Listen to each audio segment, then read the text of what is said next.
Yamuna Tira Vanachari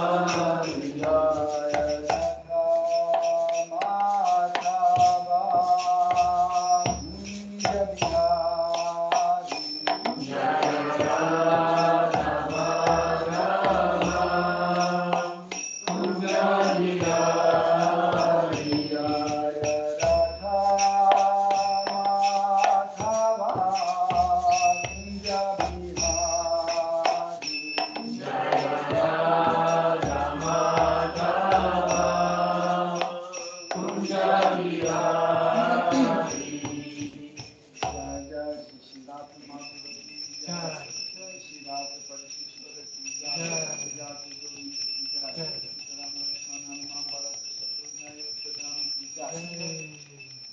Shri Nitai Sachi Suta Advaita Chandra Gadadhar Shiva Sadi Gaura Bhakta Vrinda Ki Jai Shri Gaur Nitai Ki Gauranga Nitai Ki Jai Shri Lakshmi Nrsimha Pranad Maharaj Shri Sudakshana Chakra Shri Jagannath Shri Baladev Shri Mati Sukhatu Devi Ki Jai Shri Jagannath Swami Patita Pavana Tulsi Maharani Bhakti Devi Ki Jai Saraswati Devi Ki Jai Shri Guru Parampara Ki Jai Shri Prabhupada Patita Pavana Ki Jai Tu Glory Guru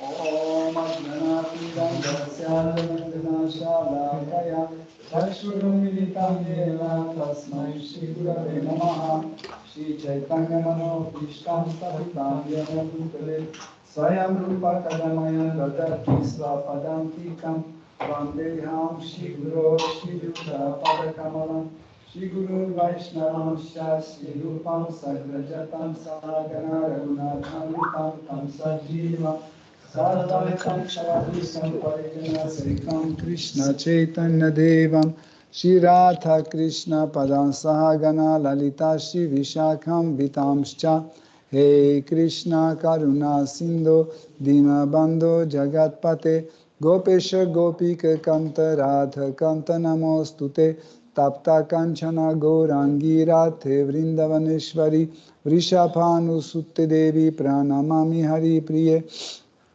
Vancha kalpataru bhischa kripa sindhubhya evacha patitanam pavanebhyo vaishnavebhyo namo namaha nama om vishnu padaya krishna preshtaya bhutale shimate bhakti vedanta swaminiti namine namaste sarasvate deve gauravani pracharine nirvishesha shunyavadi paschatya deshatarine jai shri krishna chaitanya prabhu nityananda Shri Advaita Gadadhara Shivasadi Gaura Bhakta Vrinda Hare Krishna Krishna Krishna Hare Hare Hare Rama Rama Rama Hare Hare Hare Nama Eva Kevalam Kalunasteva Nasteva Gatiranyataha Om Namo Bhagavate Vasudevaya Om Namo Bhagavate Vasudevaya Om Namo Bhagavate Vasudevaya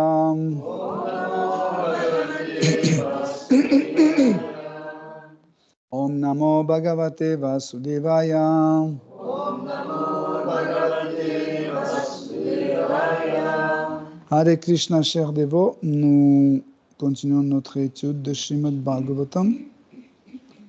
Donc, 4e chant, 31e chapitre, à partir de verset 10. Kim janma bhis tribhirveha shaukra savitra yajnikai karma bhirvatrai proktai pumsopi vibhuddhayusha. Traduction. Un être humain civilisé naît par 3 fois. Il naît d'abord d'un père et d'une mère pure, et cette naissance est dite celle de la semence. La deuxième naissance survient lorsqu'il est initié par un maître spirituel. Celle-là est dite Savitra. La troisième, appelée Yajnika, a lieu lorsque l'homme devient apte à adorer Vishnu, qui a obtenu de telles naissances et ne se voue pas directement au service du Seigneur, vit en vain, jouirait-il de la longévité d'un déva. De même que nos activités soient temporelles ou spirituelles, toutes sont inutiles si elles ne sont pas destinées à la satisfaction du Seigneur. Ah, t'as pas mon Oui, micro je viens de changer le micro. Ah, tu veux changer? Je lis les teneurs reportées. Le premier, pardon. L'expression Shaukra Janma signifie naître par émission séminale. Les animaux naissent également de cette façon. Toutefois, ce Shaukra Janma peut être sanctifié comme la préconise la civilisation védique. Avant la naissance de l'enfant, avant même qu'il ne soit conçu, les parents doivent accomplir une cérémonie qui a pour nom Garbha Dhana Samskara. Ce Garbhadhana Samskara est particulièrement recommandé aux classes supérieures de la société, en particulier à celles des Brahmanas. Les Shastras enseignent que si le Garbhadhana Samskara n'est pas respecté dans les classes supérieures, la famille tout entière est alors ravalée au rang de Shudra. Les Écritures enseignent également qu'au cours de cet âge de Kali, tout le monde est Shudra, justement à cause de l'absence du Garbhadhana Samskara. Tel est le système védique. Toutefois, selon la voie du Pancharatrika, bien que l'absence de Garbhadhana Samskara ravale tout le monde au niveau de Shudra, celui qui est un tant soit peu porté vers la conscience de Krishna doit avoir la possibilité de s'élever jusqu'au niveau transcendant du service de dévotion. Notre mouvement pour la conscience de Krishna suit cette voie, celle de Pancharatrika Viti, telle que le recommande Srila Sanatana Goswami. Donc,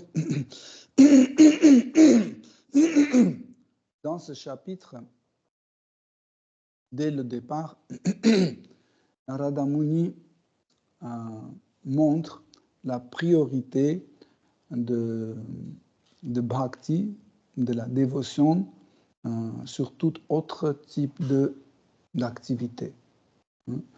Donc, l'âme, par sa nature, a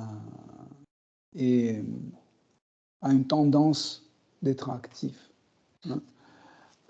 Même quand elle est dans le Brahman impersonnel, dans le Brahma Jyoti, dans la radiance qui émane du corps de Krishna, même dans cette situation, elle a un type d'activité, c'est de prendre plaisir.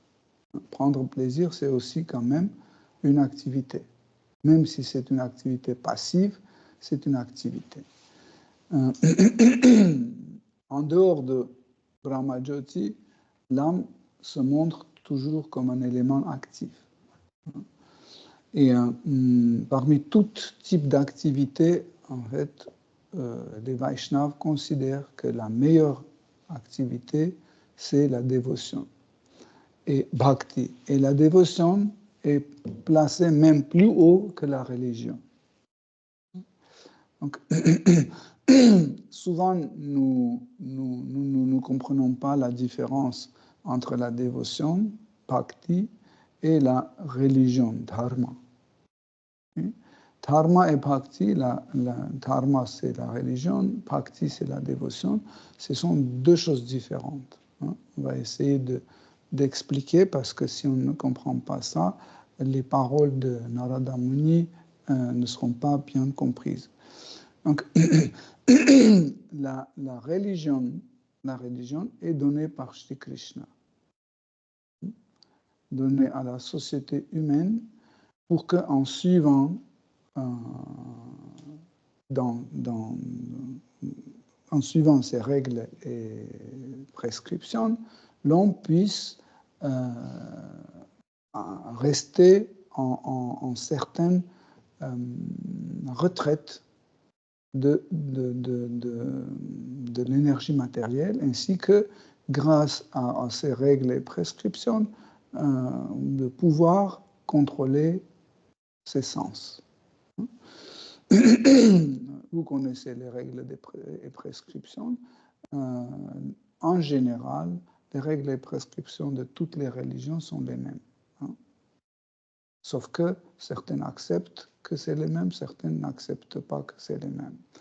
Par exemple, ne pas manger la nourriture obtenue par la violence, c'est le principe de toutes les religions. Sauf que les religions, durant des millénaires, étaient tellement modifiées, écrites, réécrites, rédigées, rééditées et retranscrites, etc., qu'ils ont perdu l'état original. Okay? Donc, mais Dharma, la religion, a comme but aider l'homme, créer une société dans laquelle il peut s'approcher à Dieu. Okay? Il y a une possibilité. Donc, mais cela ne veut pas forcément dire que, à travers la religion, nous pouvons établir un lien avec Seigneur suprême, un lien direct, ou on peut dire un lien proche. Hein. Pourquoi? Parce que la religion a une partie qui permet à l'homme de gratifier ses sens, mais d'une façon autorisée. Okay? Mais le principe ou les critères de la dévotion excluent tout type de la gratification des sens. Pourquoi? Parce que dans la dévotion, les relations avec Seigneur suprême, ce sont les relations d'amour. Tandis que dans la religion, ce n'est pas les relations d'amour. Dans la religion, c'est plutôt une sorte de conviction avec Seigneur suprême, un arrangement avec Seigneur suprême. Je te donne ça, tu me donnes ça. Je te fais ça, tu me fais ça.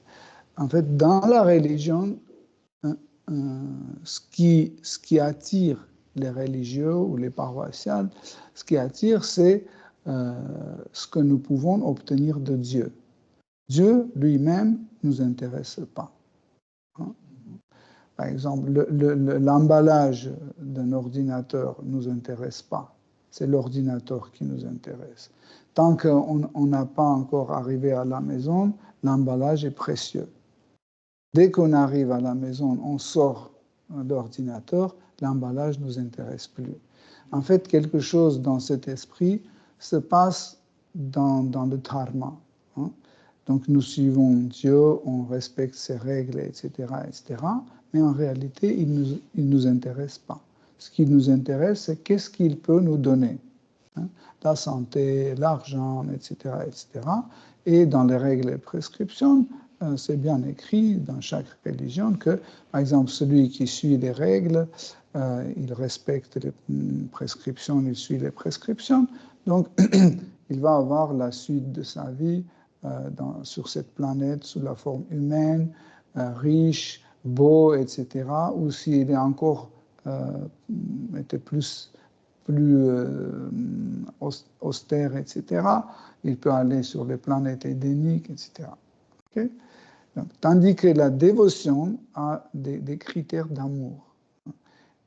Hier, on a touché ça un tout petit peu, mais en fait, quels sont les critères d'amour? Les critères d'amour, c'est la dévotion.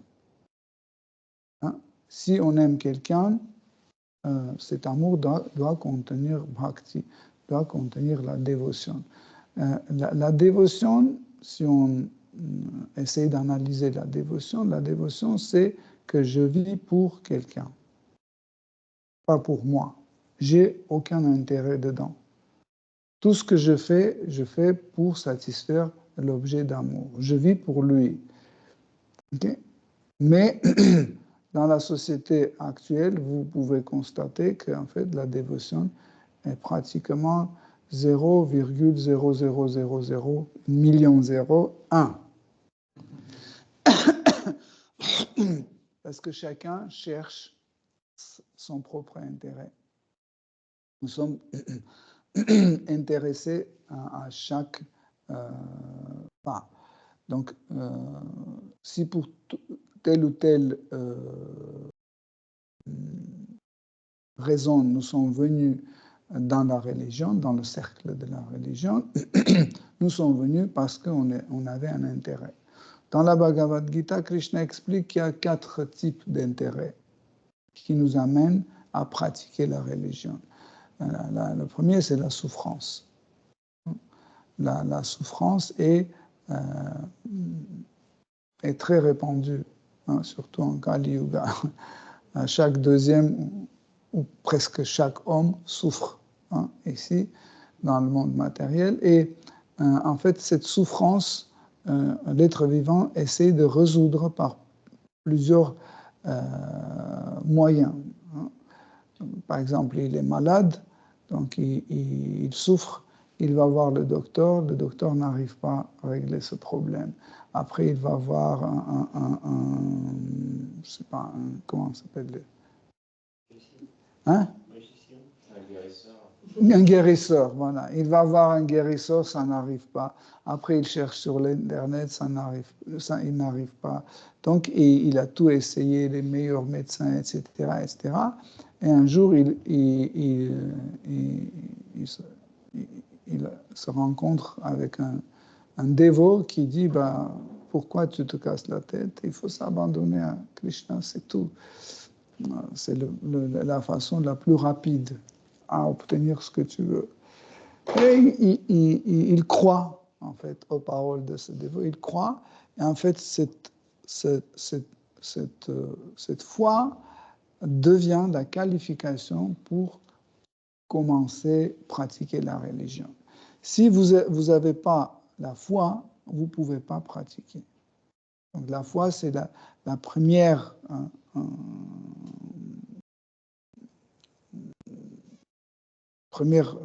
comment on dit? Non, pas étape. Condition. Hein. C'est la première condition, un premier élément qui nous permet de pratiquer une religion. Parce que dans la religion, il y a des choses à respecter. Par exemple, je dois arrêter de manger de la viande.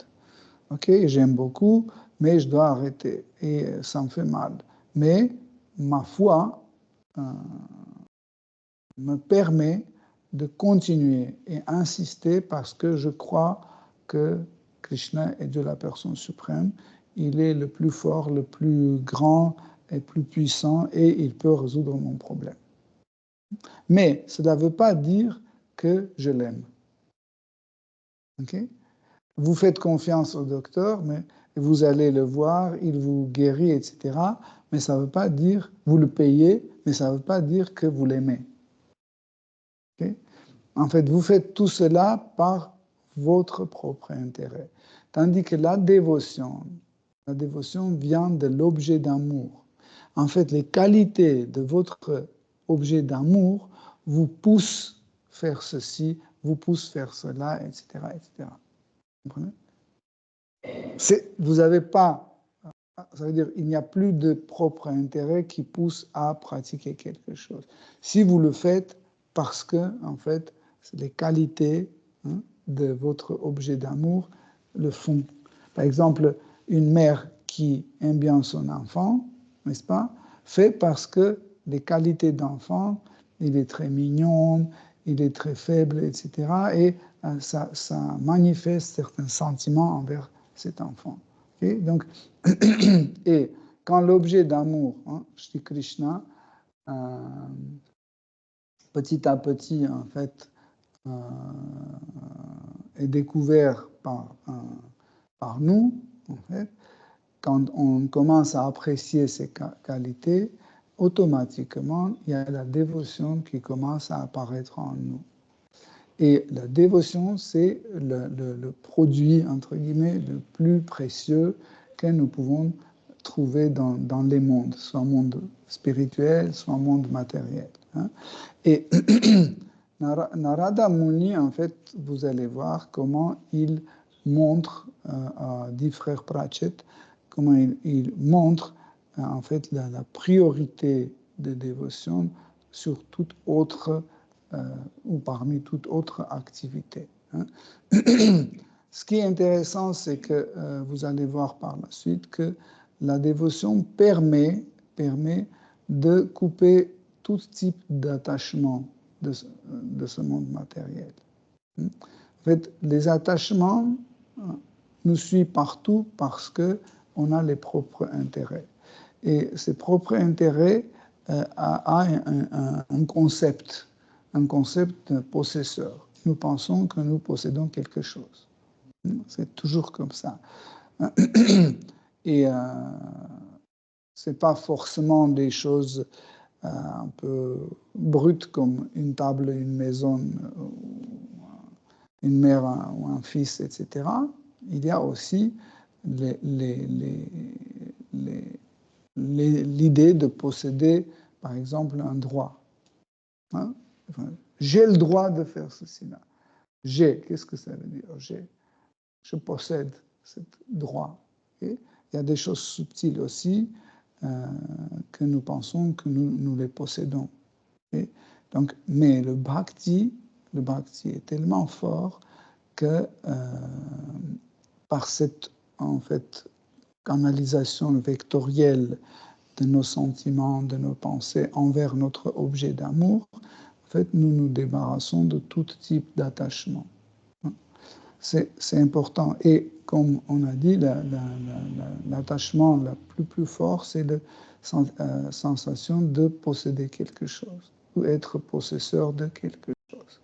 Okay? Donc, nous pouvons, dans notre pratique, petit à petit, se débarrasser de ce sentiment. Hein. Ne pensez pas que c'est impossible. Plus nous avançons dans nos relations avec Shri Krishna, plus nous créons cette situation où nous voyons que tout appartient à lui. J'ai rien. Je n'avais rien, j'ai rien et j'aurai rien. Seule chose que j'ai, c'est Krishna. Okay?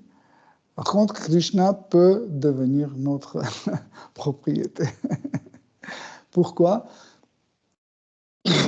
C'est quoi qui nous permet de penser que Krishna devient notre propriété?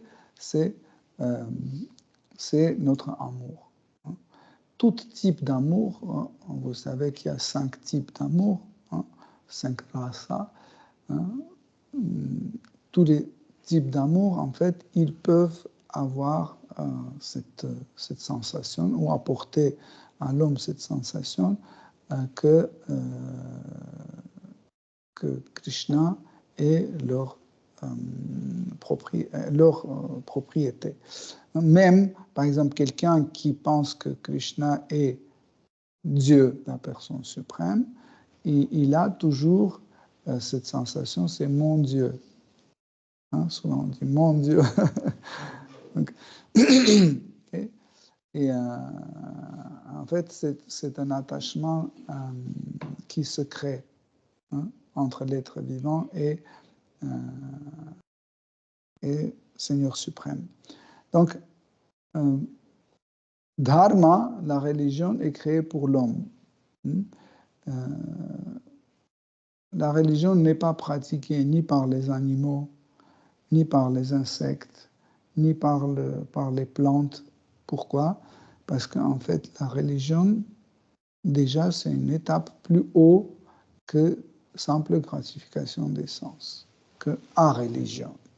Donc, aujourd'hui, la société vit dans à religion, ça veut dire adharma, où ils ne suivent pas la religion. Leur religion, c'est que... irreligion. Irreligion, merci. Irreligion. Donc, cette loi de irreligion, en fait, laisse les gens vivre ce qu'ils veulent vivre sans respecter des règles établies par Seigneur suprême. Hein? Mais si on regarde sur l'activité de notre société, nous pouvons voir qu'en fait, ils suivent certaines règles, mais ce sont des règles établies par eux-mêmes. Vous comprenez? Et qu'est-ce que je vais établir les règles pour moi? Ce qui m'arrange. Vous comprenez? Donc, et si j'établis les règles qui m'arrangent, donc je vais me sentir heureux. Okay? Mais est-ce que ces règles sont les règles parfaites? Non. Pourquoi? Parce que ceux qui ont écrit ces règles ou introduit ces règles, ce sont des gens imparfaits. Hein? La religion est parfaite. Pourquoi? Parce qu'elle est donnée par une personne parfaite. Krishna est parfait. Hein? Mais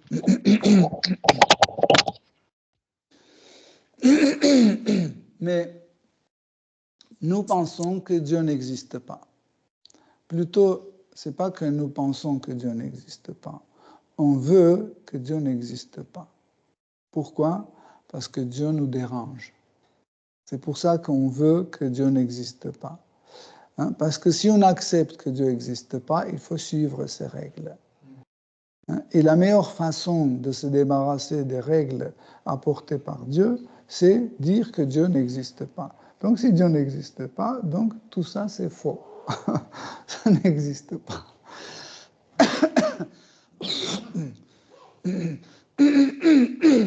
Mais l'homme, plus ou moins intelligent, hein, il doit réfléchir si le mot Dieu existe. Si le mot Dieu existe, donc l'objet qui correspond à ce mot existe aussi. Le mot table ne peut pas exister si la table n'existe pas. Hein? La chaise ne peut pas, le mot chaise ne peut pas exister si la chaise n'existe pas, vous comprenez? Mais en fait, Srimad Bhagavatam dit, celui qui ne veut pas que Dieu existe, même toutes les preuves, les miracles, etc., ne peuvent pas lui convaincre son existence. Pourquoi? Parce que ce n'est pas que le Dieu n'existe pas, c'est qu'il ne veut pas que Dieu existe. Vous voyez? Ça, c'est une nuance très importante. Et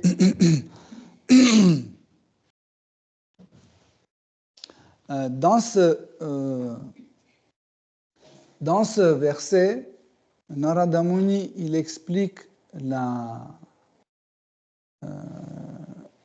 naissance de l'homme, hein, selon la religion.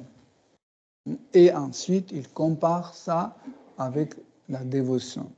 La naissance, selon la religion, c'est que un homme est né de semence, de la semence et d'une mère et père purifiés. Ça veut dire avant la conception,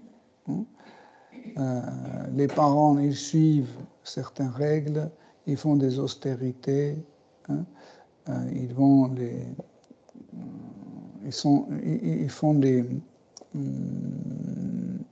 restrictions dans leur vie, il ajoute les restrictions dans leur vie, dans leur alimentation, il coupe la durée de sommeil, etc., en méditant sur leur futur enfant. Hein, parce que, en fait, la conception de cet enfant est liée à cette méditation, à état mental au moment de la conception. Okay? Mais pour avoir un état mental correct pendant la conception, il faut qu'avant la conception, on le pratique. On pratique cet état mental. Okay? Pour concevoir un enfant qui est agréable pour Dieu, qui va faire plaisir à Dieu. Okay?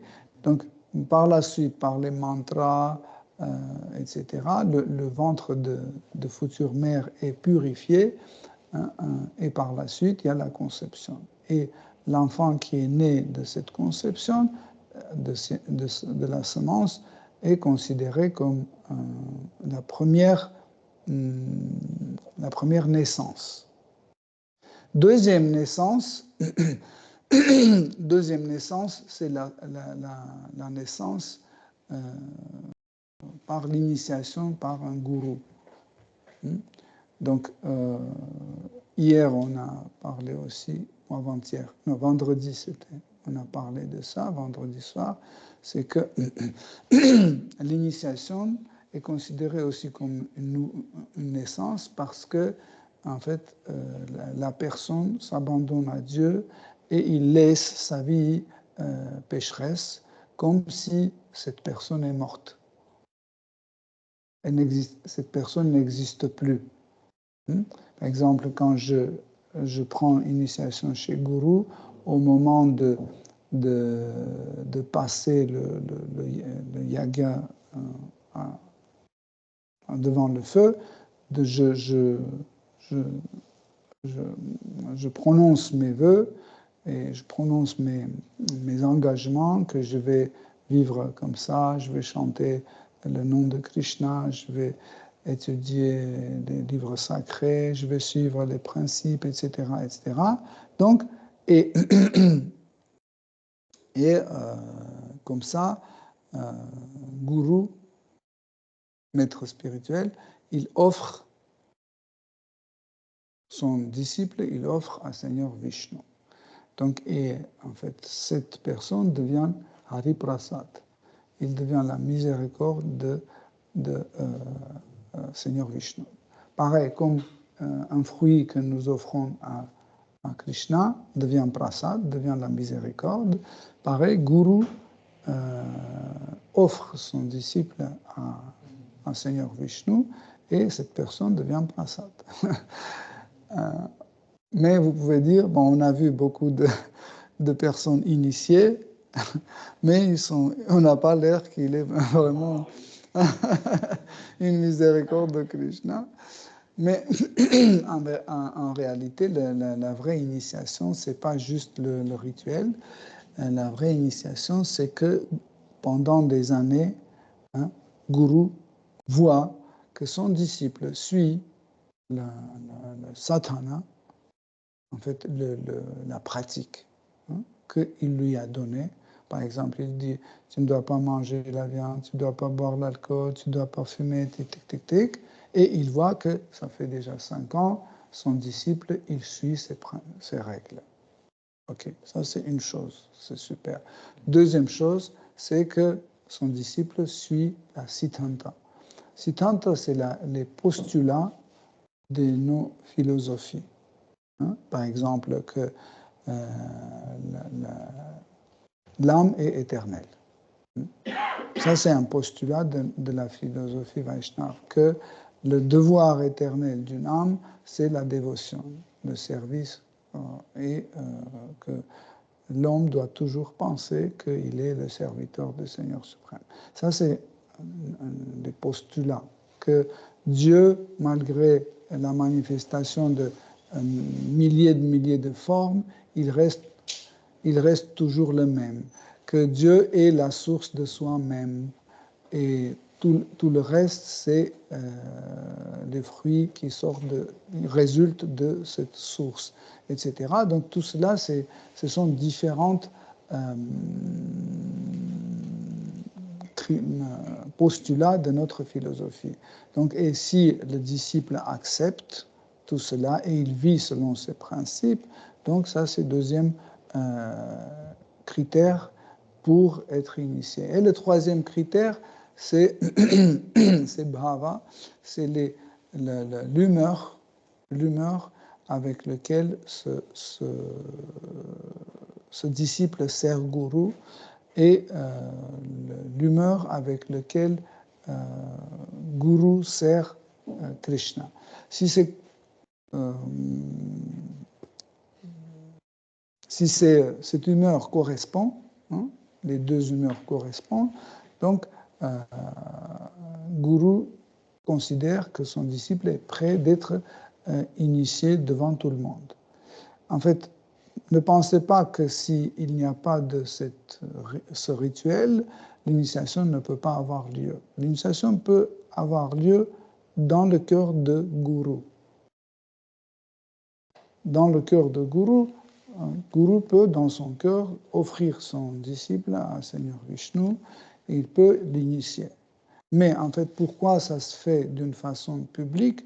Pour que tout le monde voit que cette personne est déjà qualifiée à une certaine... Ça veut dire qu'il a déjà un minimum de sa pratique dans son sadhana. Il a une connaissance dans le siddhanta, dans les postulats de la philosophie, et il a une humeur qui correspond.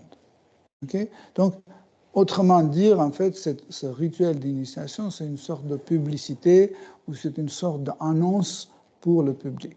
En réalité, encore une fois, l'initiation se passe dans le cœur, dans les sens de maître et de son disciple. Okay? Donc,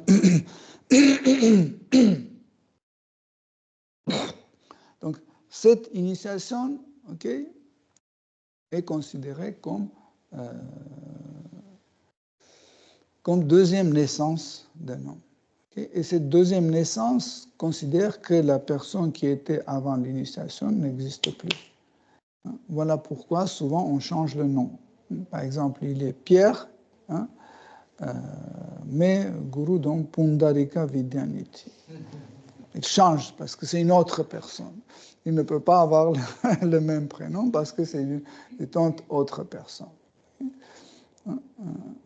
Donc, ou c'est par exemple quelqu'un s'appelle Nadine et Guru change, il dit Narayana Dasi. On considère que c'est une nouvelle personne. Ça veut dire elle vient de naître. C'est un bébé. Il vient de naître. Donc, et c'est une offense de rappeler à un dévot ses anciens péchés ou ses anciennes erreurs, etc. C'est considéré comme une offense. Vous pouvez dire ce que la personne fait maintenant. Mais dire ce qu'elle a fait avant, c'est pas bien. Parce qu'il ne fait plus. Par exemple, il ne fume pas, mais tu dis, tu parles trop, on a vu comment tu as fumé l'an dernier, 2 paquets par jour. Ce qui est le plus important, c'est que maintenant, il ne fume plus. Okay? Donc ça, c'est la deuxième naissance. Okay? Troisième naissance, c'est quand nous, dans notre vie et dans notre pratique spirituelle, nous devenons tellement qualifiés que nous pouvons déjà faire une offrande au Seigneur suprême. Okay?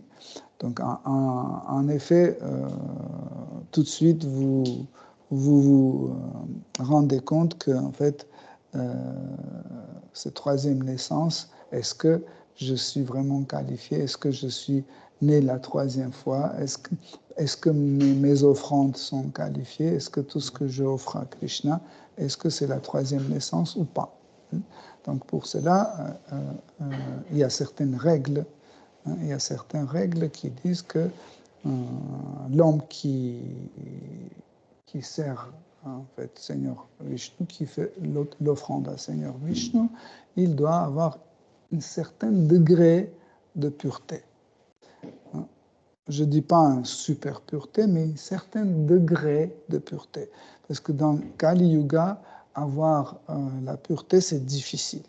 Okay? Mais Krishna est tellement miséricordieux qu'il dit un certain degré. Un certain degré. Si on compare avec la qualification qu'on avait à Dvapara Yuga, donc aujourd'hui, personne ne doit s'approcher à l'autel. Personne ne doit offrir quelque chose parce qu'on n'est pas pur, on n'a pas de pureté pour en fait pouvoir faire une offrande à Seigneur Vishnu. En Satya Yuga, par exemple, les brahmanas étaient tellement purs qu'ils pouvaient en fait même sacrifier un cheval ou je sais pas un animal et avec les mantras, par leur pureté en fait, brûler le corps de cet animal et faire sortir de ce feu une nouvelle personne. Ou ce sera le même animal rajeuni, ou ce sera la même personne qui a pris un corps d'un homme, par exemple. Et, en fait, les brahmanas le faisaient pour montrer leur pureté. C'était une preuve de leur pureté. Ça veut dire nous pouvons encore suivre la culture brahmanique. Aujourd'hui, nous n'avons pas ces brahmanas purs. C'est pour ça que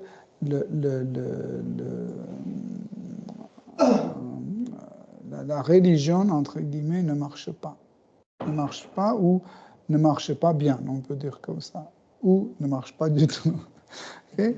C'est pour ça Narada Muni dit que, en fait, même si, si cela ne marche pas, ne soyez pas triste parce qu'il y a autre chose qui marche. C'est bhakti. La dévotion marche. Si l'offrande à Seigneur Vishnu dépend de la pureté, de la connaissance de mantras, si ça dépend de richesses que nous possédons pour offrir à Seigneur, etc.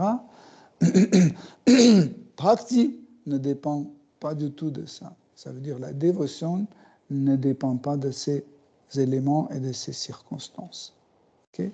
Krishna montre l'exemple dans la Bhagavad Gita. Krishna dit, celui qui m'offre avec l'amour et dévotion une feuille, un fruit, un peu d'eau ou d'une fleur, avec l'amour et dévotion, j'accepterai avec plaisir. Il ne parle pas de la religion. Parce que si il parlait de la religion, c'est une règle, donc peu importe, je l'offre avec l'amour ou la dévotion, ou sans amour ou sans dévotion, le plus important que j'ai offert, ça c'est la religion. Ok? Mais la dévotion est au-delà de la religion. Okay? La dévotion, c'est cet amour, ce sentiment qu'on veut qu'il goûte. Et Krishna dit que, en fait, l'offrande ne dépend pas de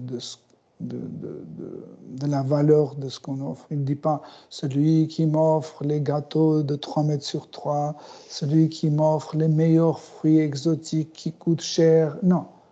Il dit celui qui m'offre une feuille de salade.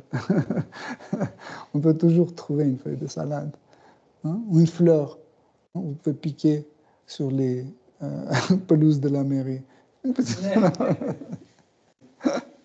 On peut toujours. Ou prendre un verre d'eau, c'est pas compliqué. Krishna dit, même si vous n'avez pas accès à tout ça, vous pouvez offrir dans votre tête tout ce que vous voulez. Vous pouvez m'offrir un palais, un voyage, un bateau, tout ce que vous voulez, offrez-moi, mais avec l'amour et dévotion. En fait, c'est ça qui est la dévotion. Pourquoi? Parce que le plus important, c'est pas moi, c'est l'objet de mon amour. C'est pour ça que Narada Muni dit, ok, même si vous avez passé trois naissances, même si vous êtes purifié, etc., mais vous ne servez pas avec amour et dévotion Seigneur suprême, tout cela n'a aucune valeur. Pourquoi l'activité religieuse n'est pas les valeurs extraordinaires? Pourquoi? Parce qu'en fait, l'activité dans la religion et le bénéfice d'une religion s'use, se consomme. Tandis que tout ce que nous avons dans le bhakti, ça ne se consomme pas et ça ne s'use pas, ça ne disparaît pas. Par exemple, dans la religion, j'ai en fait un sacrifice, j'ai offert beaucoup d'or, des fruits, légumes, etc. J'ai fait des austérités, etc. Et mon karma a changé et j'ai le droit, après cette vie, aller et vivre sur les planètes édéniques. Okay? Pendant 500 000 ans. 500 000 ans fini, je dois retourner de nouveau ici. C'est fini. J'ai dépensé tout, vous comprenez? Tandis que le bhakti, on ne peut pas dépenser le bhakti. Pourquoi? Parce que bhakti, et le bénéficiaire de bhakti, c'est Krishna. Vous comprenez? Vous ne pouvez pas dépenser mon argent. Vous comprenez? Pareil, nous ne pouvons pas dépenser le bhakti de Krishna. Pourquoi? Parce qu'en fait, le bhakti est adressé à Krishna. Le bénéficiaire, c'est Krishna. C'est pour ça que le bhakti, la dévotion, est au-dessus de la religion. Et si la religion a certaines conditions, la dévotion est au-delà de ces conditions. Le dévot, c'est celui qui est dévoué à Seigneur. Le dévot, des fois, peut ignorer des règles et prescriptions, mais pas pour son bien, mais pour le bien du Seigneur suprême. Dans Srimad Bhagavatam, nous voyons beaucoup d'exemples où les dévots ignoraient les règles et prescriptions, mais pour faire plaisir à Krishna. Par exemple, ils ont menti, ils ont tué, ils ont fait ceci ou cela, mais pour le plaisir du Seigneur. Ils savaient que ça, c'est important pour lui. Mais faire une chose mécaniquement, c'est pas conseillé. Pour cette raison, Narada Muni est venu pour encore une fois rappeler au Pratchett que en fait le bhakti est plus haut et plus parfait que n'importe quelle religion. On va lire le verset suivant.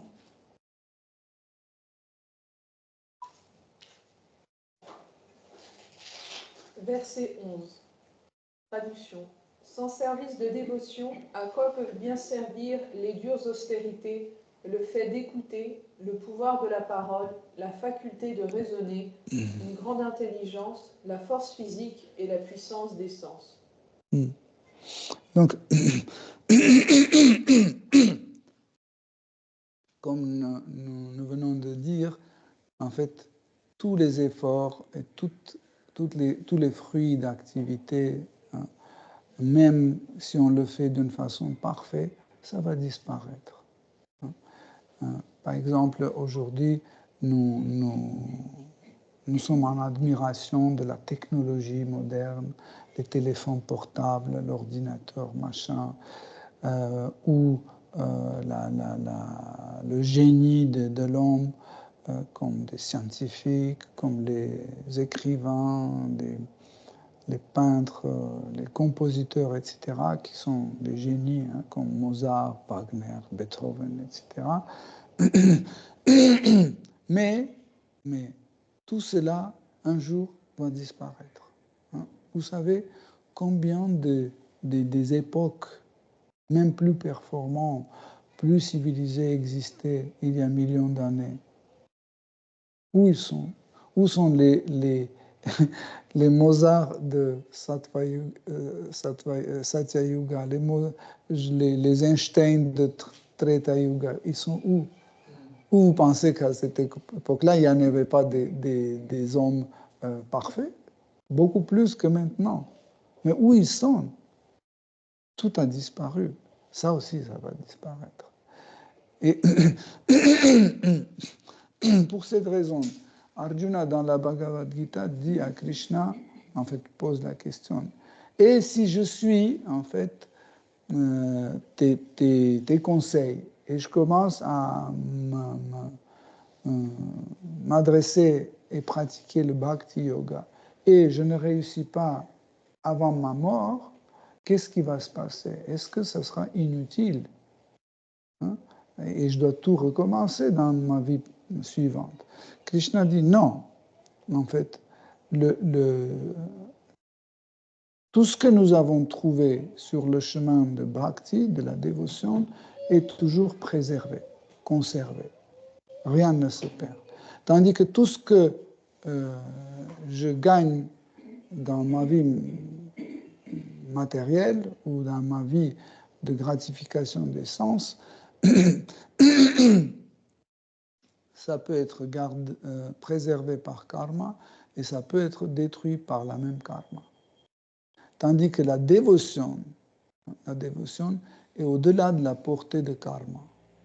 Sachez que c'est comme la dévotion sur le premier étage et karma sur le rez-de-chaussée. Ils ne se rencontrent jamais, ils ne se touchent jamais. Okay? Tout autre type d'activité, même le volontariat, la charité, machin, ce genre de trucs, aide aux pauvres, etc., etc., tout cela, c'est sur le rez-de-chaussée. Tout cela, ça se trouve toujours, en fait, ça porte les fruits de karma. Ça veut dire, un jour ou l'autre, je vais recevoir les fruits de mes bienfaits, hein, mais après je vais utiliser ces fruits, manger ces fruits, et ça sera fini, et je reviens sur la même position, et je dois faire de nouveau des efforts, etc., etc. Vous comprenez? Donc ça, c'est très important à comprendre, que les fruits de dévotion, ils ne s'épuisent pas, ils ne s'effacent pas. Et si aujourd'hui, j'ai fini ma pratique de bhakti et je meurs aujourd'hui à ce moment-là, en arrêtant ma pratique spirituelle à ce niveau-là, dans ma vie suivante, je vais reprendre vraiment là. Et je vais pas commencer de zéro. Là où je me suis arrêté, je reprends là et je commence à évoluer par la suite. Donc ça, c'est quelque chose qui doit absolument nous encourager de continuer à pratiquer le service dévotionnel. Pardon. Donc,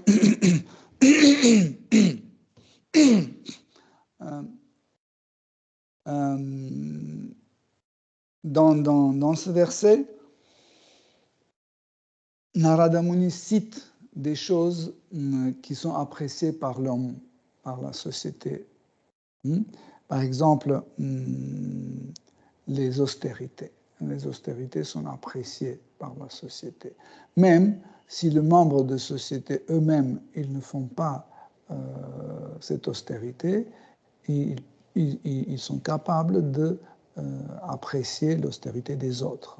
Par exemple, je viens à votre jour d'anniversaire avec un jeune homme et je vous dis, je vous présente, ça c'est Alexandre, donc il ne mange pas du tout, il ne boit pas du tout, il se nourrit avec des pranas. Oh, et après on s'assoit, tout le monde mange, tout le monde boit, il fait...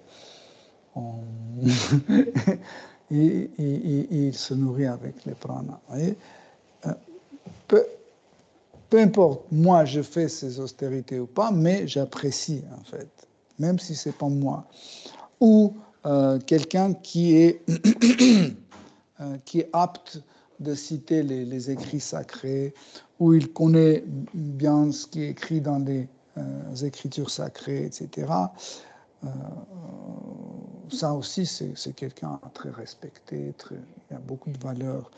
Ou quelqu'un qui est très intelligent, il arrive à analyser bien des choses, découvrir des choses, ainsi que nous apprécions, la société apprécie aussi le corps en bonne santé, avec les sens, membres des sens forts, etc. Je pense qu'aujourd'hui, la chose la plus appréciée dans la société, c'est la santé. Surtout quand on a un certain âge, à partir de 50 ans, on commence toujours à dire, et dans nos vœux de Noël, machin, on dit, et surtout la santé. Donc santé, quand on est un enfant, dans les valeurs, la santé se trouve très très bas. Parce que des bonbons sont plus hauts. Mais petit à petit, quand on vieillit, avec l'âge, petit à petit, la santé commence à monter, et après devient la chose la plus importante. Et l'homme pense que si on n'a pas la santé, on ne peut rien avoir. Et finalement, c'est faux. C'est pour ça que Narada Muni dit toute cette valeur, en fait, avec Krishna. Ils n'ont pas... Hare Krishna. Ces valeurs-là sont perdues très vite. Toutes ces valeurs sont perdues vite, mais ils n'ont pas... ils ne peuvent pas devenir un obstacle pour le service dévotionnel. Okay? Donc, ça ne veut pas dire que je suis en bonne santé, je suis dévoué à Krishna. Dès que la santé part, je ne suis plus dévoué. Des fois, il y a des gens qui viennent à yoga lyrique, il commence à pratiquer le sadhana, et après il y a quelque chose qui arrive, il tombe malade, ou un de ses proches meurt, et disent, bon, finalement, votre Dieu, il est mauvais. Pourquoi? Parce que je suis tombé malade. C'est quoi comme Dieu s'il n'arrive pas à me donner la bonne santé ou la vie de mes proches, préserver la vie de mes proches? Donc c'est un Dieu pas top. Donc il faut chercher un autre. Vous comprenez? Mais en réalité, Bhakti ne dépend de rien. Hein? Ni de la santé, ni de la richesse, etc. Parce que tout le monde peut être dévoué. Tout le monde. Hein. Même un animal peut être dévoué à Seigneur suprême. Dans Srimad Bhagavatam, nous avons plusieurs cas d'éléphants, des serpents, des oiseaux qui sont dévoués à un Seigneur suprême. Même le corps ne peut pas devenir un obstacle pour se dévouer à Seigneur suprême. L'homme peut être dans un hôpital complètement immobile dans le plâtre, etc., mais il peut continuer son service dévotionnel. Il peut toujours, mentalement, il peut toujours chanter Hare Krishna. Il peut offrir les meilleurs fruits mentalement. Il peut danser et chanter devant le Seigneur. Il suffit de fermer les yeux et reproduire Jagannath. Par exemple, vous connaissez Jagannath. Si vous fermez vos yeux, vous pouvez le remontrer à vous-même dans votre mental et vous pouvez regarder avec vos yeux internes. Vous pouvez offrir à Jagannath ce que vous voulez chanter, danser. Donc rien ne devient obstacle. Hein? Ce qui peut devenir un vrai obstacle à la dévotion, et ce qui en réalité se passe, c'est quand on a une idée qu'il y a d'autres choses aussi intéressantes que la conscience Krishna.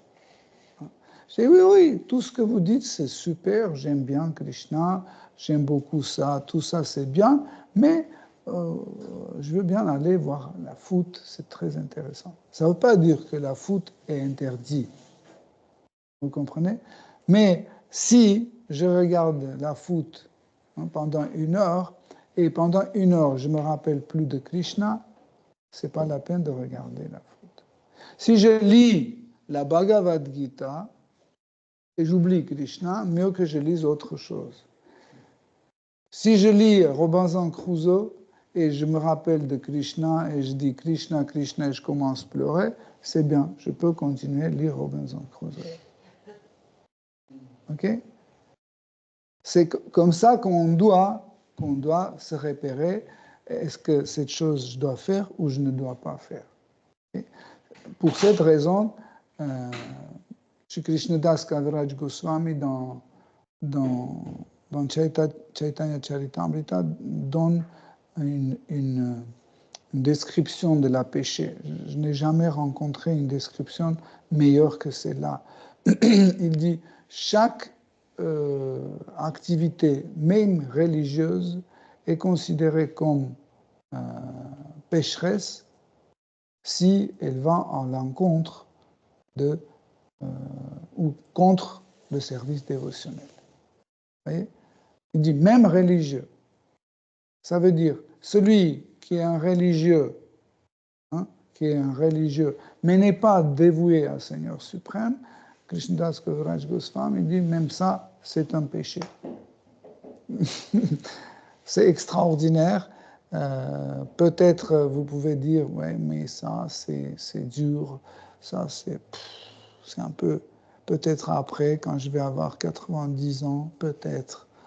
Là, je peux pratiquer, mais là, maintenant, j'ai un très beau corps, j'ai la santé, etc. Il faut que je profite de la vie. Hein, et les parents me disent, oui, mon fils, il faut que tu profites de la vie. Ça, c'est important. Et en France, on aime bien ça, profiter. Ce qui est drôle, quand je suis venu en France, la première fois, et je ne parlais pas français. C'était en 89. Et j'entendais toujours profitez de vos vacances, profitez de du soleil profiter. Je dis, qu'est-ce que c'est profiter? On m'a essayé d'expliquer et je n'avais pas, en fait, dans ma tête, dans mon vocabulaire, je n'avais pas un homologue de... Hein? Un équivalent de se profiter. Je dis, mais comment on peut profiter du soleil? Profiter du soleil, là. Et comment on peut profiter? Je ne comprenais pas. Et petit à petit, quand j'ai étudié la Bhagavad Gita, j'ai compris que les Français sont experts dans cette matière de profiter. Et ce qui est drôle, c'est que eux, ils profitent et ils conseillent aux autres de profiter. Donc, vendredi prochain, on va continuer étudier les paroles de Narada Muni qui vont toujours montrer en fait l'excellence de Bhakti et pourquoi on doit absolument réaliser et comprendre l'excellence de Bhakti parce que en fait ça peut séduire notre cœur. Le Bhakti peut séduire. Nous disons que le Bhakti, où on peut trouver le Bhakti chez Bhakta. Mais pour trouver le Bhakta, il faut qu'on connaisse qu'est-ce que c'est le Bhakti. Vous comprenez? Par exemple, j'ai dit, tiens, 50 €, va chercher les bananes dans le magasin à côté. S'il ne connaît pas les bananes, s'il ne sait pas qu'est-ce que c'est une banane, même avec ces 50 €, il peut avoir, je ne sais pas, une dizaine de kilos, il ne peut pas trouver les bananes. Pourquoi? Parce qu'il ne sait pas c'est quoi les bananes. Pareil, en fait, pour trouver le Bhakti, il faut qu'on sache qu'est-ce que c'est le Bhakti. Sinon, on va mélanger la religion et la Bhakti. On peut penser que la religion, c'est le Bhakti. Non, c'est autre chose. C'est pour ça, les grands experts dans le Vaishnavisme, dans la dévotion, ils ont écrit, ils ont décrit, ils ont analysé le Bhakti pour que le Bhakti soit reconnaissable pour nous. Et quand on voit un Bhakta et on voit le Bhakti en lui, okay, ça va nous attirer et ça va nous séduire. Okay? Hare Krishna. Si vous avez des questions, des commentaires. Там вот, чтобы понимать, так как Шрила Прабхупада в комментариях иногда говорит. C'est le Prabhupada dans le Bhagavad Gita, dans les commentaires, dit. И в лекциях. Dans les conférences. Что, например, когда они принимают какие-то высшие силы, там, например, гром, Кто принимает? Там люди. Mm-hmm. Там, в частности, аборигены были. Mm. Et les gens, notamment les aborigènes, font adoration aux esprits des natures. Что это проявление преданности. Бхакти. C'est Prabhupada qui dit ça. Dans le Garush, dit que Prabhupada disait que c'est une sorte de manifestation de Bhakti. Или там, когда давал лекцию, какой-то человек с улицы принес туалетную бумагу и поставил. Et Prabhupada donne un exemple comme un homme est venu de la rue et il a ramené un papier toilette. И Шрила Прабхупада говорит, вот видите, как преданность настолько она проста.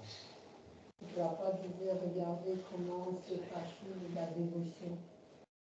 И как понять вот в таких случаях, что Шрила Прабхупада называет преданностью, а что вот религией является? Comment comprendre qu'est-ce que Prabhupada a appelé la dévotion et la religion.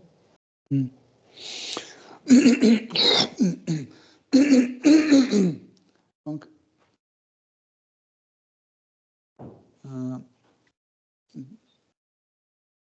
il faut qu'on comprenne qu'il y a le bhakti, la dévotion, et il y a les éléments de bhakti. C'est pas la même chose. Hein. Par exemple, j'ai un dictaphone devant moi. Okay. Je parle, il m'enregistre. Hein. Pour qu'il m'enregistre, j'appuie sur le bouton et il m'enregistre. Okay. Quand j'appuie sur l'autre bouton, il s'arrête. Donc, un bouton de dictaphone fait partie de dictaphone. Okay. Donc, on peut considérer ce bouton, on peut considérer aussi comme dictaphone. N'est-ce pas? Parce que sans bouton, ce dictaphone ne sera plus un dictaphone. N'est-ce pas? Donc, je peux dire que le bouton est aussi un dictaphone. Okay? Mais si je prends ce bouton séparé, je ne peux plus dire que ce bouton est le dictaphone.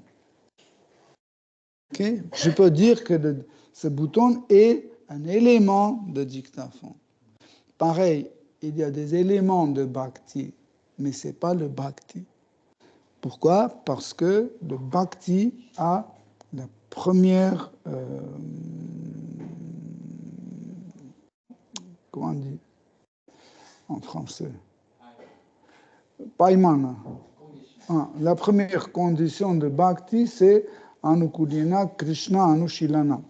Ça veut dire ce que je fais pour faire plaisir à Krishna. Ok? Mais si quelqu'un apporte un papier toilette, etc., par exemple, quelqu'un de la rue, il arrive, il dit tenez, je vous ai apporté un cadeau, un paquet de papier toilette. C'est un élément de bhakti, mais ce n'est pas le bhakti. Parce que quand un bhakta vient à Yoga Lyrique, lui aussi, il apporte la même chose.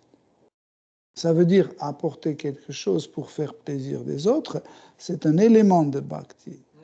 Mais ce n'est pas le bhakti, parce que bhakti, comme je répète, c'est Anukulena Krishna Anushilanam. Ça veut dire tout ce que nous faisons pour le service de Krishna. Okay?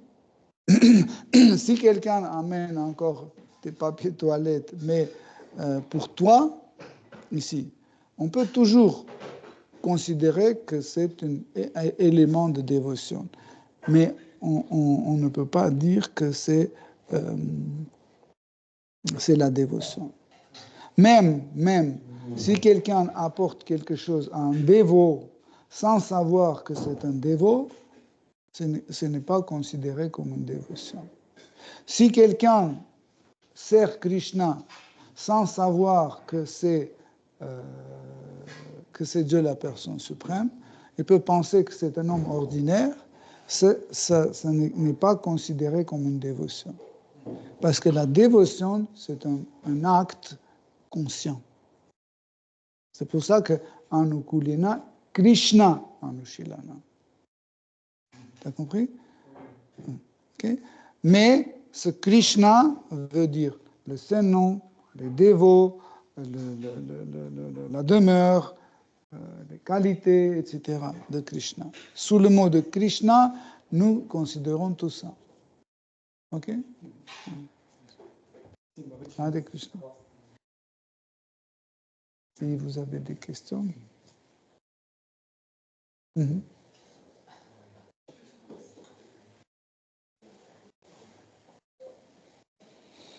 Dans le même sens d'une compréhension de différence entre la religion et la bhakti, une question concernant les saints ou les gens bien dévoués des autres religions. Par exemple, il y a des saints dans la religion chrétienne qui sont vraiment dévoués, qui étaient vraiment dévoués, qui étaient sincères, qui ne demandaient rien en retour, qui priaient toute leur vie, qui restaient en dehors de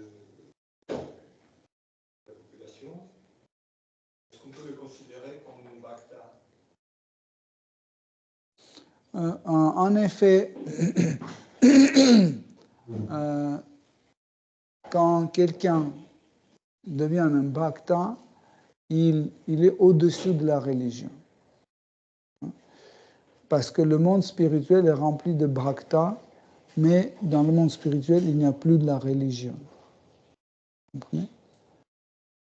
Parce que dans le monde spirituel, il n'y a pas des choses interdites.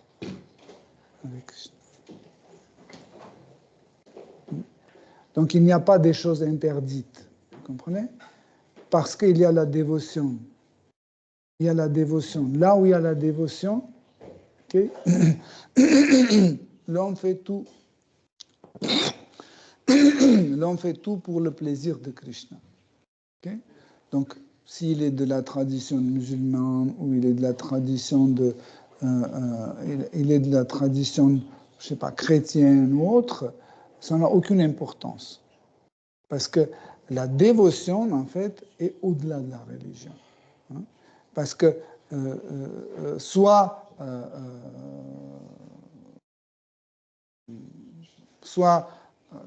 tu appelles Dieu Allah, soit tu appelles Dieu Bouddha ou autre, donc ça n'a aucune importance. Comment vous l'appelez, ça n'a aucune importance. Ça n'a aucune importance, est-ce que l'Église a telle forme ou telle forme. Ça n'a aucune importance. Hein. L'Église peut être carrée, ou à l'intérieur de l'Église, vous pouvez avoir les bancs pour s'asseoir, ou c'est un tapis, comme dans les mosquées. Ça n'a aucune importance parce qu'en fait, la dévotion est au-delà.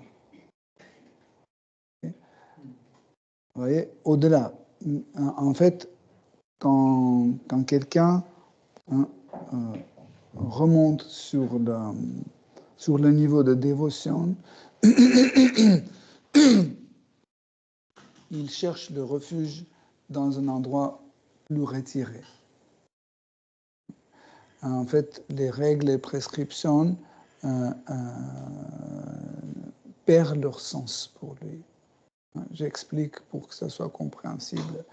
Par exemple, quelqu'un qui vient dans un yoga lyrique et on lui dit, écoute, tu dois arrêter de boire, tu dois arrêter de fumer, tu dois arrêter de, je sais pas, faire l'amour illégal, etc. Okay?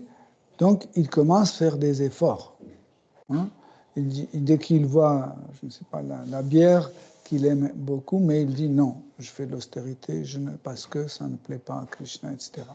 Mais un moment venu dans la pratique, ce n'est plus une austérité. Par exemple, si vous me dites maintenant, ne mange pas de la viande, c'est absurde. Ou ne mange pas de l'ail et de l'oignon. C'est absurde parce que je ne mange pas. C'est pas que je me retiens pour ne pas manger. Je sais que c'est mauvais et c'est dégoûtant pour moi. Okay? C'est pour ça que je ne mange pas.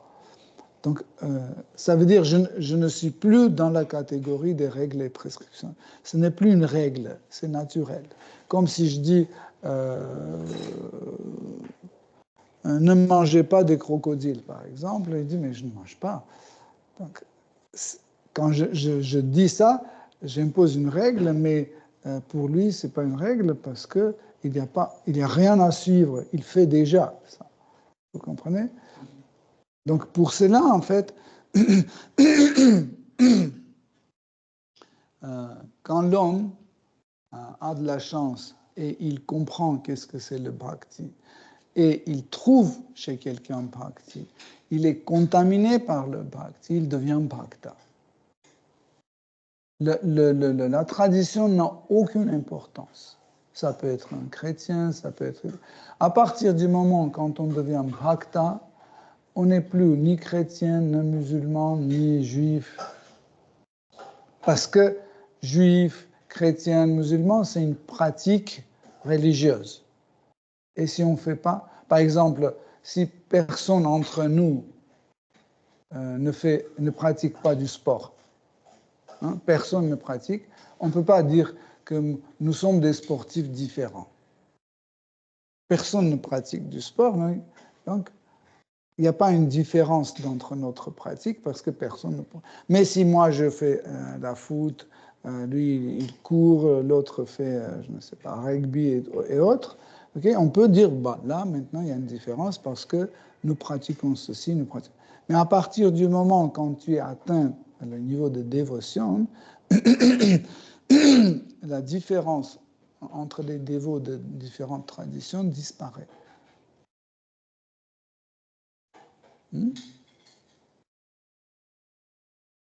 Allez. Si vous avez d'autres questions.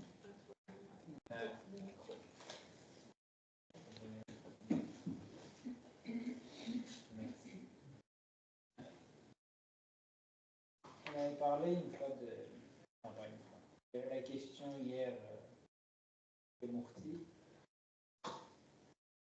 En fait, c'est toujours un peu compliqué de comprendre l'aspect de Murti où au final il y a la matière, il y a Krishna et entre guillemets, ce qui est entre les deux, j'arrive pas, dans le sens où si la matière, donc évidemment ce n'est pas Krishna, alors pourquoi il y a la matière? Comment en fait résoudre le problème que je peux, parce que je peux pas dire, ah bah, je sais pas, par exemple la Murti de Jagannath, c'est que du bois, c'est pas lui, c'est l'image, je ne sais pas quoi, etc. Mais dire, bah si c'est que le bois, je peux casser le bois, le brûler, c'est que la matière. On prend Bhagavad Gita. Comment faire comment dissocier et en même temps garder l'association entre les deux? La première chose que nous devons comprendre, c'est que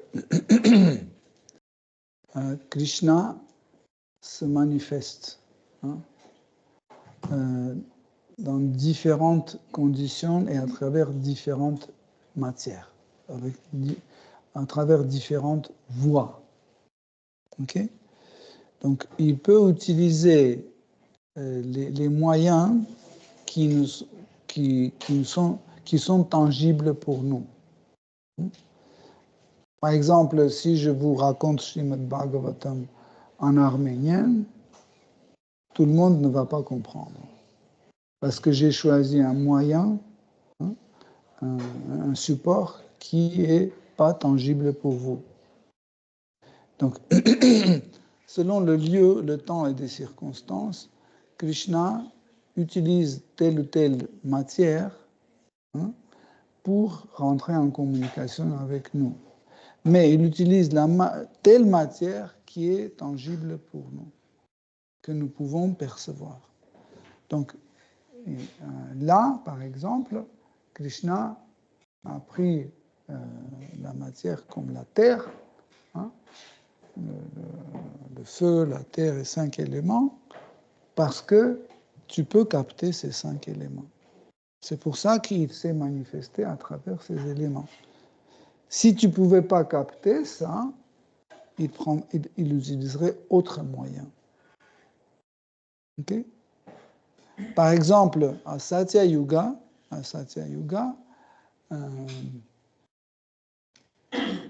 dans la pratique, les dévots pratiquaient dans la méditation. En fait, le murti n'était pas composé de 5 éléments grossiers. Le murti était composé d'éléments subtils, mentaux. Okay? Il utilisait autre matière. Pourquoi? Parce que à Satya Yuga, les corps des gens étaient plus performants, ils étaient plus austères, etc., etc. C'est pour ça que Krishna utilisait en fait une autre matière pour se manifester. Quand Krishna dit dans la Bhagavad Gita, il dit « pense toujours en moi ». Qu'est-ce que ça veut dire « pense toujours en moi » ? Que je suis dans ton mental. Ça veut dire tu peux me voir et capter dans ton mental, parce que je peux aussi être fait du mental. Parce que mental aussi, c'est un élément.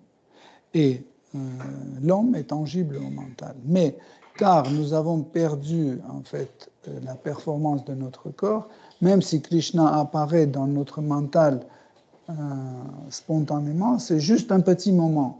Hein, vous avez remarqué qu'on n'arrive pas à le garder longtemps dans notre mental. On s'égare tout de suite. Okay? Krishna peut utiliser autre matière, mais si on peut le capter.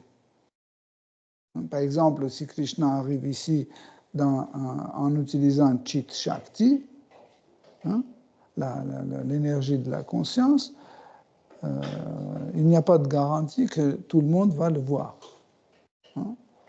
Dans les Shastras, hein, y compris Srimad Bhagavatam, c'est expliqué que chaque personne voit Krishna, hein, selon son désir de le voir. Hein. Par exemple, quand Krishna est monté sur l'arène de combat à Mathura, Shukadeva Goswami décrit que chaque personne présente voyait Krishna différemment. Certaines personnes qui étaient dans la relation avec Krishna neutre, ils voyaient un éclair. Pas neutre, mais impersonnel. Hein? Les impersonnalistes ne voyaient pas Krishna monter sur la scène. Imaginez, il est venu, il montait, mais il voyait une lumière. Brahma Jyoti, une lumière sur la scène. Il ne comprenait pas comment ça s'appelle, qui fait le combat. Le lutteur. En fait, avec qui le lutteur? Il regardait en fait la scène, il pensait que le lutteur danse comme ça. Il fait des choses parce que c'était une danse avec la lumière. Il n'imaginait pas qui est là. Okay? Certains, en regardant la scène, voyaient Seigneur Narayana à 4 bras. Okay? Donc, chacun voyait à son niveau de conscience, à son niveau de dévotion, et aussi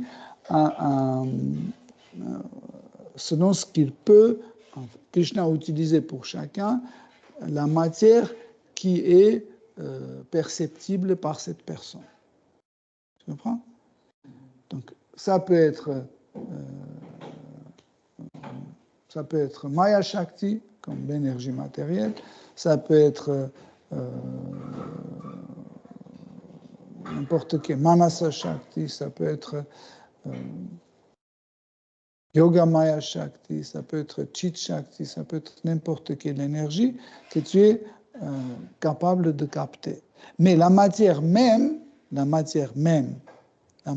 c'est juste un moyen d'expression, un moyen de contact, c'est tout. Il ne faut pas mélanger là. Mais la matière même est un dérivé de la source. Et la source, c'est Krishna. Je vais poser autrement ma question. Comment ça se fait que les choses matérielles deviennent sacrées?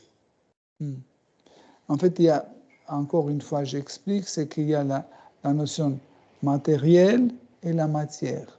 Ce n'est pas la même chose. Parce que, par exemple, l'énergie interne, hein, Yoga Maya, c'est une matière aussi. Hein? L'énergie matérielle, c'est dans le sens, je ne sais pas, un grand dévot a un chadar, un pur dévot il a un chadar, et ce chadar, il subit les mêmes conséquences que n'importe quel chadar. Il est créé, il vit et il meurt. Oui. Et pourtant, ce chadar va être... On va vouer un culte à ce chadar, entre guillemets, parce qu'il a été sur les épaules de tel. Oui. Donc, comment faire pour résoudre ce point où quelque chose qui est spirituel, donc qui est censé être éternel d'un côté... Regarde, Atmarama, en fait, ça peut t'étonner, mais imaginez qu'on ouvre un musée, et dans le musée, on met les chaussures, hein, et on dit que ça, c'est les chaussures de Srila Prabhupada. Ça va faire le même effet. Tu peux me croire. Ça ne dépend pas de matière. Ça dépend de Prabhupada. Ça va faire exactement le même effet. Oui, mais ça que je veux dire, c'est que du coup, on pourrait prendre, entre guillemets, quelqu'un qui pourrait prendre n'importe quelle chaussure, dire, tu sais, c'est les chaussures de Prabhupada, et tout le monde va bien. Oui, Ça veut dire et c'est pas faux. Et c'est pas faux. Mais ça, je veux dire, c'est que du coup, en fait, pourquoi il y a un rapport, comment dire, pourquoi l'objet est entre guillemets bien traité. Par exemple, si quelqu'un, on prend des chaussures qui ne sont pas propres, Mhm. et on dit c'est des chaussures propres, on vient se poster un toucher Mhm. et quelqu'un vient, Mhm. et je sais pas, il jette ses chaussures à la poubelle. Ben, c'est ce que je t'ai expliqué tout à l'heure, c'est la Ce que vision. je veux dire, c'est que, à ce moment-là, est-ce qu'il a commis une offense ou pas? Bien sûr. Ce n'était pas les chaussures. Si C'est pour ça.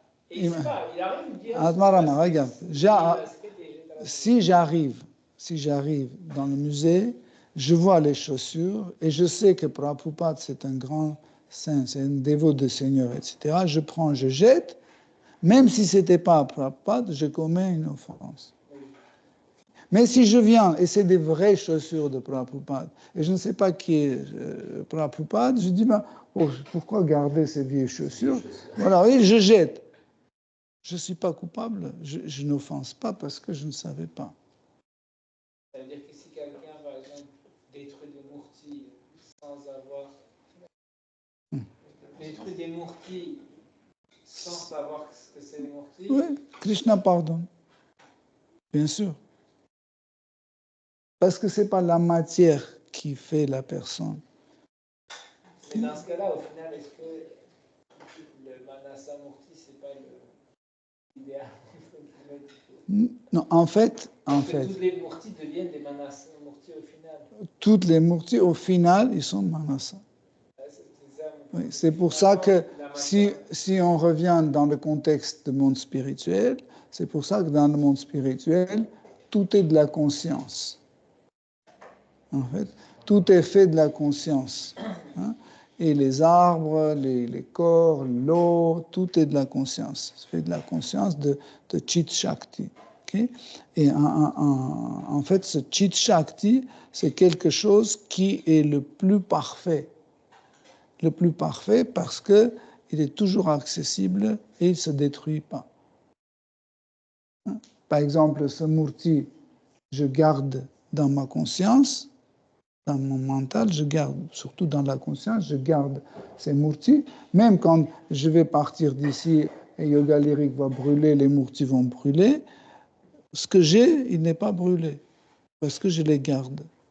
Comme par exemple les Pracheta, quand Ksharodakasha et Vishnu est venu, ils étaient en train de contempler, waouh. Et hop, Krishna a dit OK, et il est parti.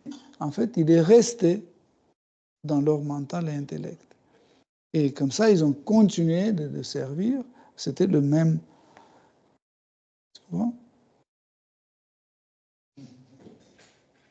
C'est un peu difficile, mais si tu comprends qu'en fait, la conscience, c'est la chose la plus importante, tu vas voir que, en fait, pour avoir des changements dans notre vie spirituelle, il faut toujours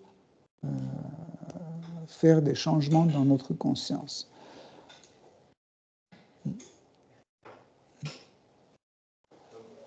Est-ce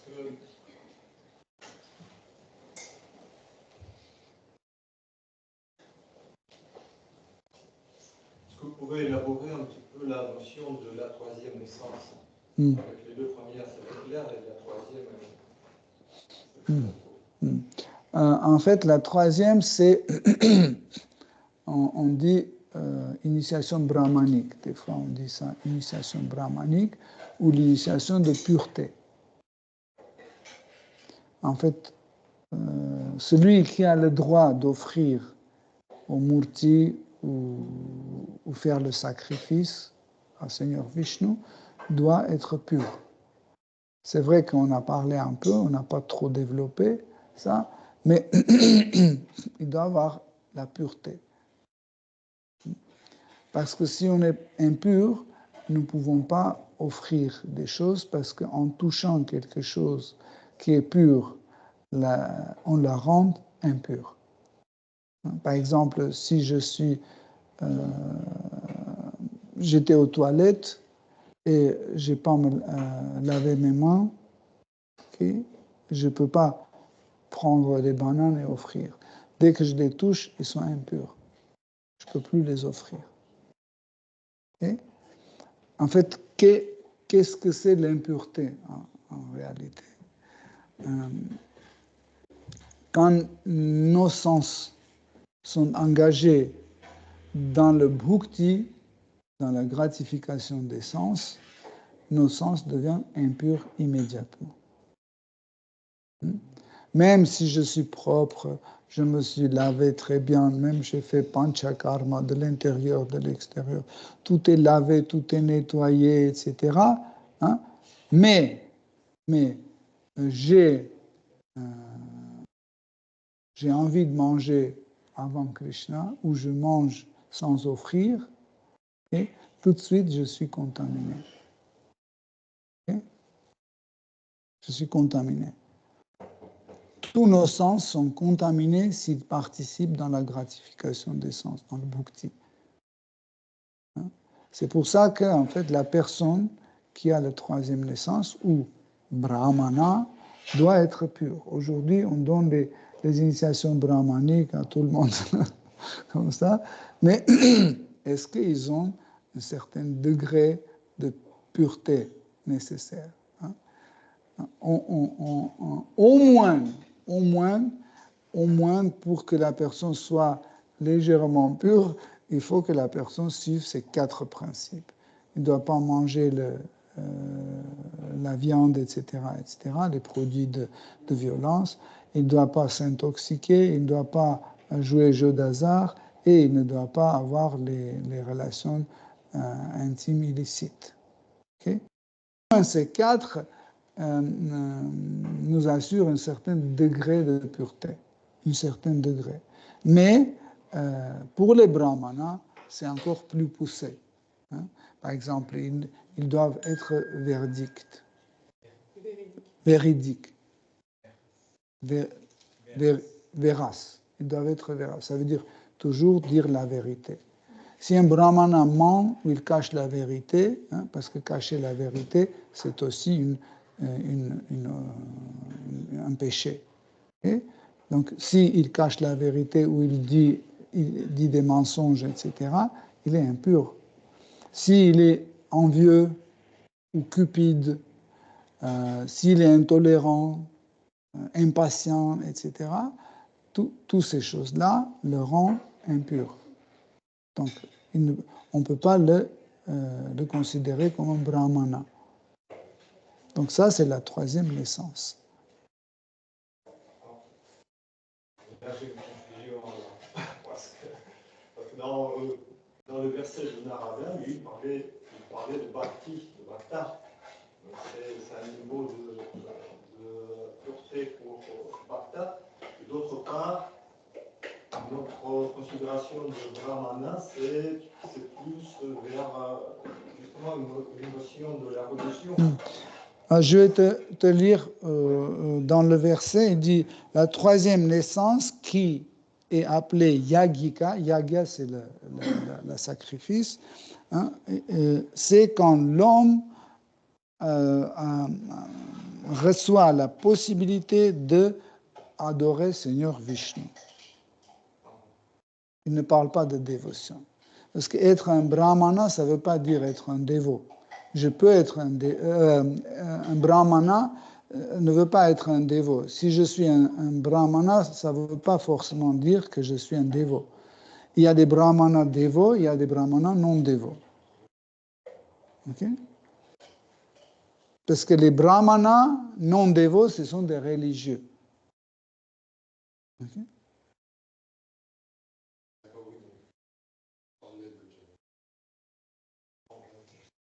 Okay. Est-ce que c'est prêt? C'est prêt? Ok. Hare Krishna, merci beaucoup pour votre attention. Shri Srimad Bhagavatam ki jai, Shri Prabhupada ki jai. Toute gloire de vos assemblées. Hare Krishna,